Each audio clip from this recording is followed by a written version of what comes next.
Pope Francis has urged Myanmar to respect human rights, justice and different ethnicities in a keenly watched public speech on his visit to the country.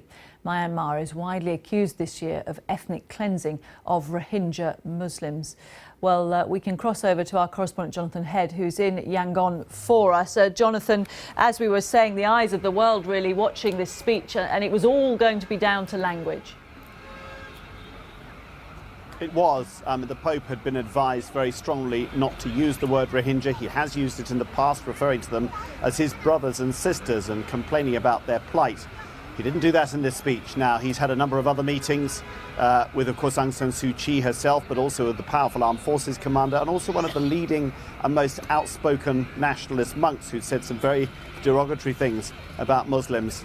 And again, those meetings were private, and it may well be his language was stronger talking to them. In this public speech, there was, of course, a great appeal to not just for tolerance, but also to celebrate religious unity. And he made the point that a democratic order in Myanmar had to be built where all groups, none excluded. And of course, the Rohingyas have been excluded from public life. They don't have citizenship. But that is as close as he got to any reference at all to the conflict in Rakhine State. He has therefore avoided any kind of tension here. There would have been possibly quite a negative reaction if he'd used the term Rohingya or complained specifically about their plight. He's avoided that. I think in that sense he might regard this diplomatically as a successful mission. But I think a lot of activists and advocates for Rohingya rights outside the country will be disappointed. They say actually using the name, which the government refuses to do, is an important part of ensuring their rights to an identity of their own. On the one hand, of course, then this moral debate that's been going on, I suppose also people looking for some practical progress and talk of how this crisis might be resolved. Are we expecting any kind of announcement about the return of the Rohingya Muslims from Bangladesh and so on?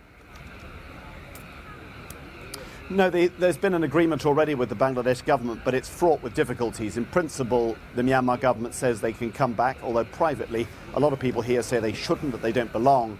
In practice, bringing those 600,000 people back is an immense task.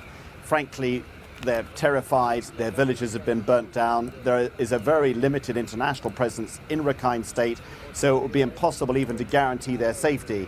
Most of us don't believe it's possible any significant returns can happen for many months. So this is an ongoing, very fraught diplomatic process.